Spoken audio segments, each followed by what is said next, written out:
Hello and welcome to the International Pentagon Challenge. My name is Kyanite and together we'll be embarking on a very special Football Manager journey where we'll aim to try and win every major international competition in all 5 continents, forcing our hand to play with hundreds of different types of players and most importantly hopefully create loads of awesome different types of tactics along the way. Once that's complete, only then are we allowed to set our sights on the biggest of all goals, the FIFA World Cup. How many nations will we have to manage until we work our way to the top?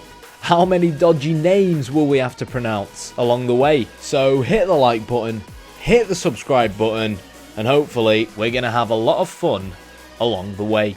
Okay, hello everyone and welcome to episode 21 of the International Pentagon Challenge. Now, we've got a really important game now against Oman.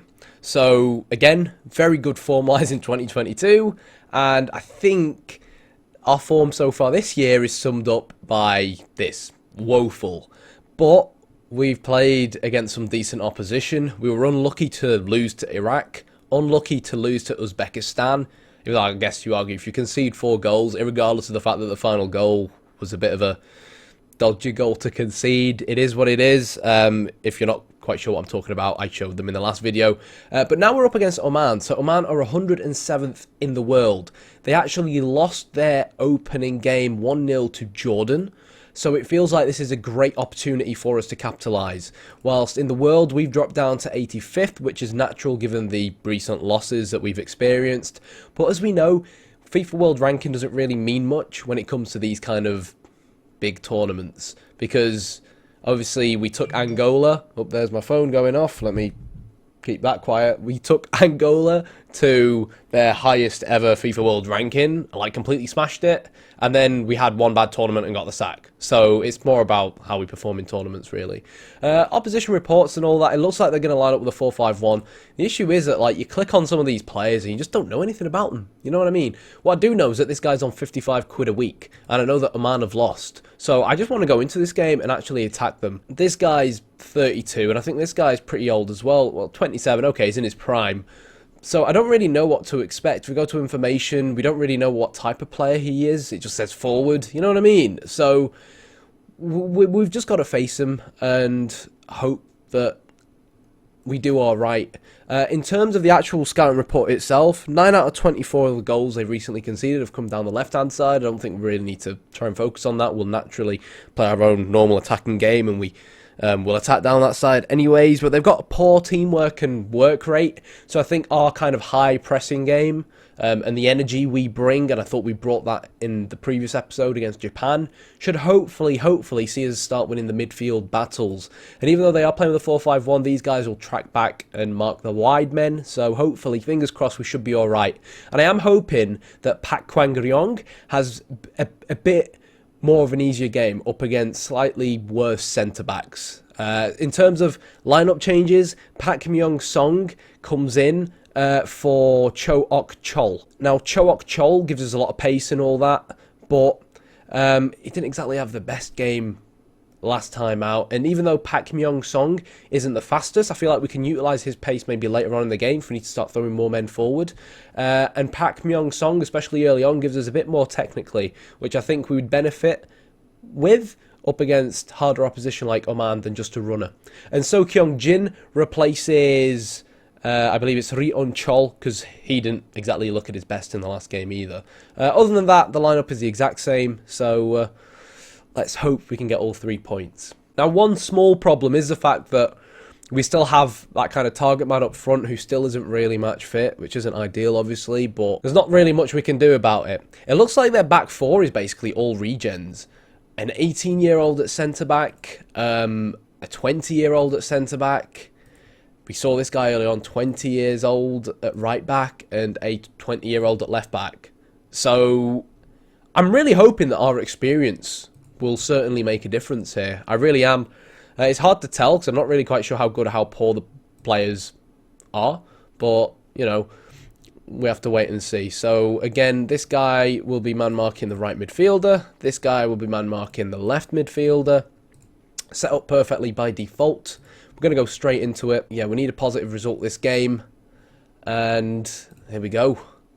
This is really a game where we genuinely do need a positive result now. This is kind of like equivalent to the Zimbabwe game when we were managing Angola. No choice, really. I think it'll be interesting to see how their shape fares out with the kind of flat five in midfield. But as we can see, this guy seems to like kind of drop into the hole a little bit more. And they're focusing a lot on width, which might not be ideal given that we like to play a bit of a narrow game and our formation really reflects that.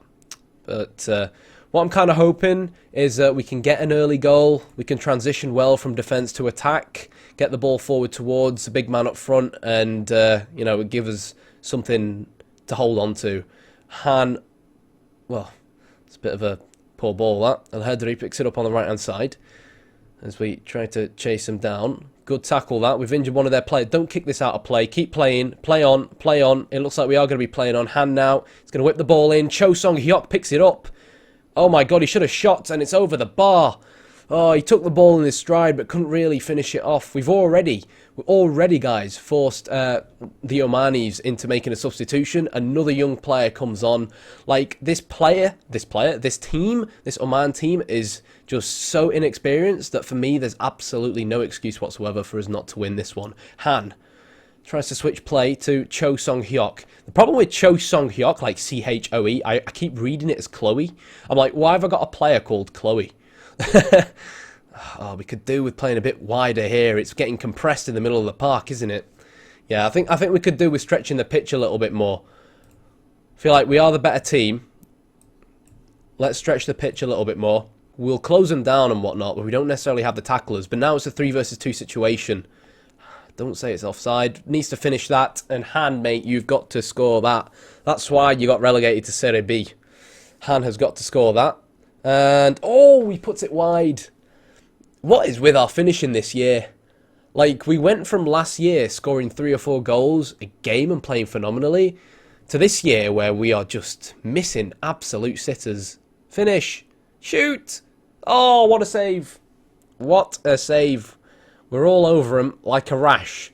Right, this is a nice, I feel like it's a nice spell of dominance for us. So I'm going to get kind of our right back involved more. Not our left back, because most of their attacks, like we said, have come down this side. So we'll try and keep at least 3 at the back at all times. Their game plan really is just try and get the ball wide and try and get the central players involved. Oh, don't be offside. Involved with late runs into the box to get in on the end of the crosses. So far, we've been the better team. I just think we need to be more clinical in the final third. Don't say this is offside. Yep, whip that in. Han with the header, and it's saved by the goalkeeper again. One thing I'm going to do is go for low crosses. That's something I did and tell them to be a bit more expressive. These are just like little tweaks that I picked up on, you know, in the sheer ridiculous number of friendlies that we've had prior to this tournament. Just little things that I feel like help us open the game up a little bit better. That's offside again. And kind of like the low crosses is something that worked quite well. Because other than the big man in the middle of the park and Oman centre-backs have been okay aerially, to be fair, so far today. The low crosses can sometimes be a struggle for a lot of these defenders try and deal with. Finish. Oh, he's put it wide. Guys, what is going on? Heads. Oh. Just look at the match stats. It is all North Korea right now. All North Korea. I don't know why we can't hit the back of the net. Like, I can sit here and tweak all day long, but we're creating chances. You know, it feels like we're at that kind of stage where if we are seriously going to, like, change it around significantly, we might as well go overload. Shoot. Ugh. Don't lose the ball there. Nice. Hand take him on. Good ball in towards the back post. Oh, he trips over himself.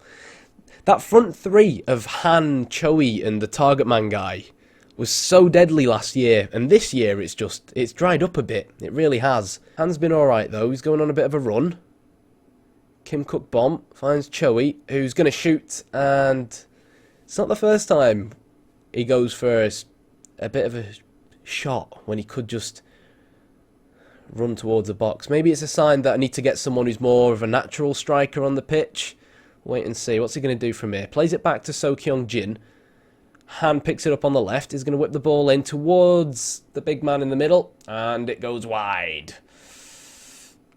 What can we do here, guys? I feel like in modern football, the fullback is just such a crucial part of, you know, modern football. And when you're a team like North Korea, like one thing I took pride in with Angola was the fact that we had fullbacks, wingbacks, you know, that could go forward and help the wingers out. And often it would look like we played with 4 strikers, to be honest.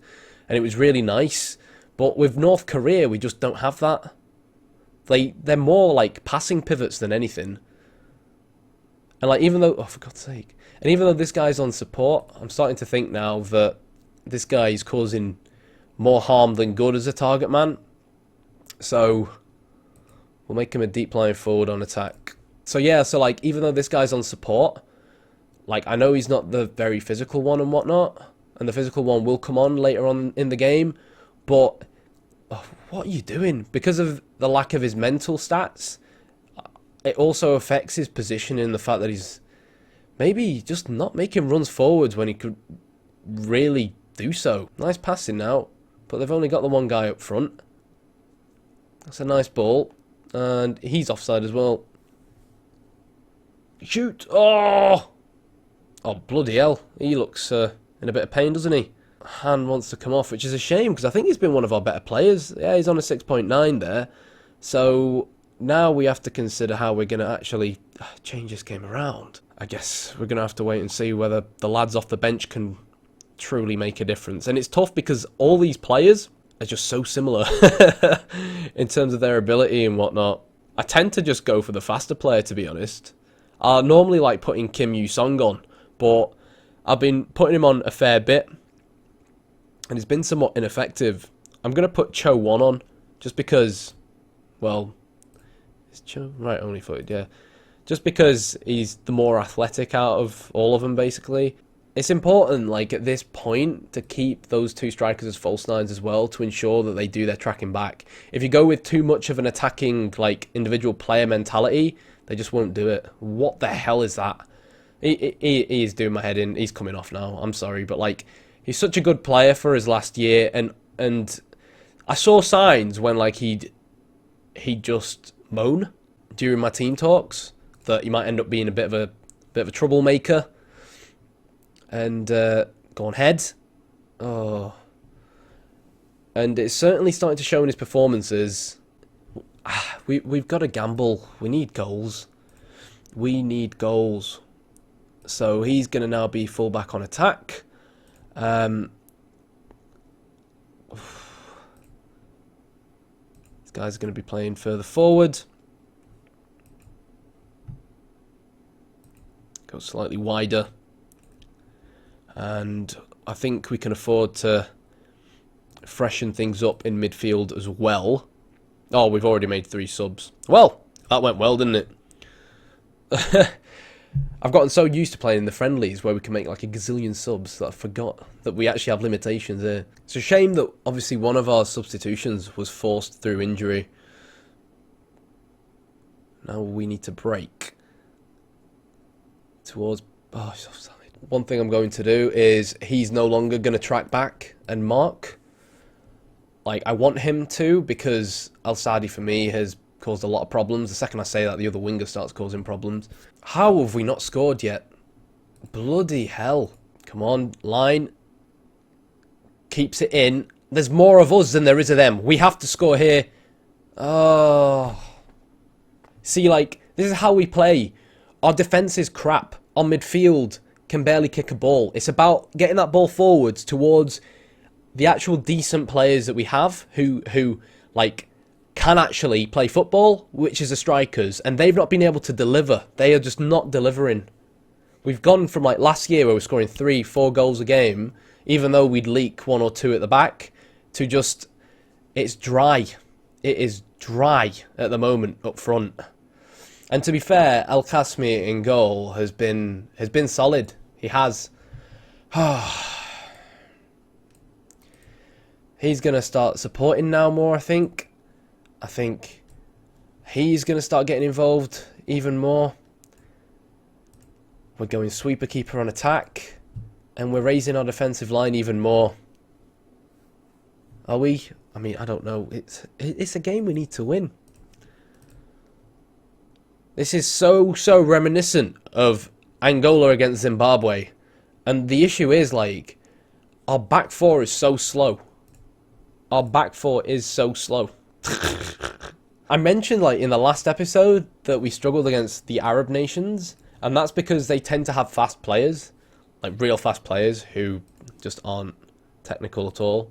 Ball forward, and he's offside again. Oh, there's so many offsides.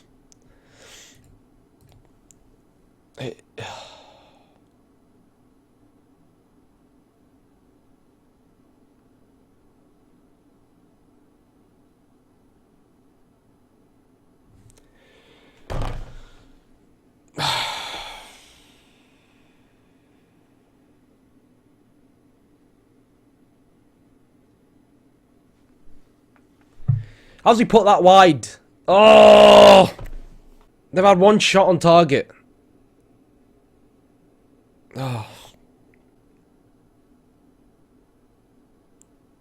Oh, he's hit the bar.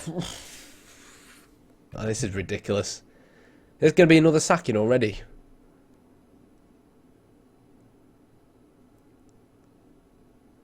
What was that? What's he done there? Head. Oh, what a save! How's he saved that? Oh my god, it's like Ali Al-Habsi reincarnated. I'm sorry, this is bullshit. Oh! Shoot. Oh, what? He's gonna score!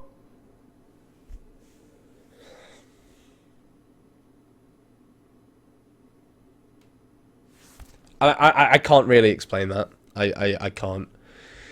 I honestly think, like, the thing is, you play friendlies, prepare tactically, you know, build something around what makes your team tick, and you get the results in the friendlies, and then we come to these big events and we just get completely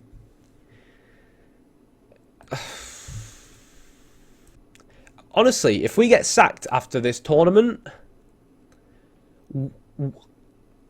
I think, like, I must have, like, the best win percentage for any sacked manager, like, in the world doing this kind of thing. It's ridiculous. Like, with Angola, we were doing the impossible at times and we still got the sack. And I mean, I don't know now. Now, Oman have Japan to play. So Oman are going to lose to Japan. In fact, have Japan played Jordan? Not yet. Okay, let me get this press conference out of the way. You must feel robbed after that. Yeah, I do. I mean, yeah. Kyanite claimed that your team's late goal was undeserved. Do you agree with that? I'd rather not talk about it. Okay, Japan have beat Jordan, which is good. So, Japan are going to beat Oman. And, you know, that leaves the group really in an interesting situation. Lol, Lebanon have more points than South Korea. So it leaves the group in a very tough situation, or in an interesting situation. If we can beat Jordan, which I honestly believe we can, like, we played against them in a friendly in the past and easily matched them. If we keep playing the way that we did, like against Japan and just now against Oman, we'll win. We just actually need to score. I'm intrigued. Did their goalkeeper get man of the match for that last game? He was phenomenal, him. The right back got man of the match. He looks a decent player, actually, now we know a bit more about him. Yeah, I don't know. I think their goalkeeper should have been man of the match. And if we get 3 points in this group, I mean, I don't know what it would do for our goal difference. You know what? It still might not be enough for us to at least finish third place. Because if you look at some of these other groups, we'd probably still go through in third place. Oh no, that giving Oman going attacking was not the right decision, you know. We would have been better off taking a point here and then trying to beat Jordan. Or we'd have drawn to Jordan. Oh, shit. That was a mistake. Because Vietnam are only on 1. These are only on 1. These are on none. Iraq and UAE are yet to win a game. Well, I mean, they've got Qatar and Saudi, so that's understandable. Okay, we need to beat Jordan at all costs. And if we beat Jordan, we've got to hope that Japan beat Oman by quite a few goals, and that we grab a decent number of goals against Jordan as well. Or if we beat Jordan something like 1-0, that Japan are, you know, hitting Oman hard with a few goals. That way we sneak into third place with at least 3 points, and we should hopefully still qualify into the next round in third place. I don't know what's happening to us at these tournaments, guys, and it's frustrating because it's these tournaments that make or break, you know, your own personal managerial reputation. I can't believe we lost that game. But until next time, if you enjoyed the video, hit the like button, hit the subscribe button. Thanks for watching.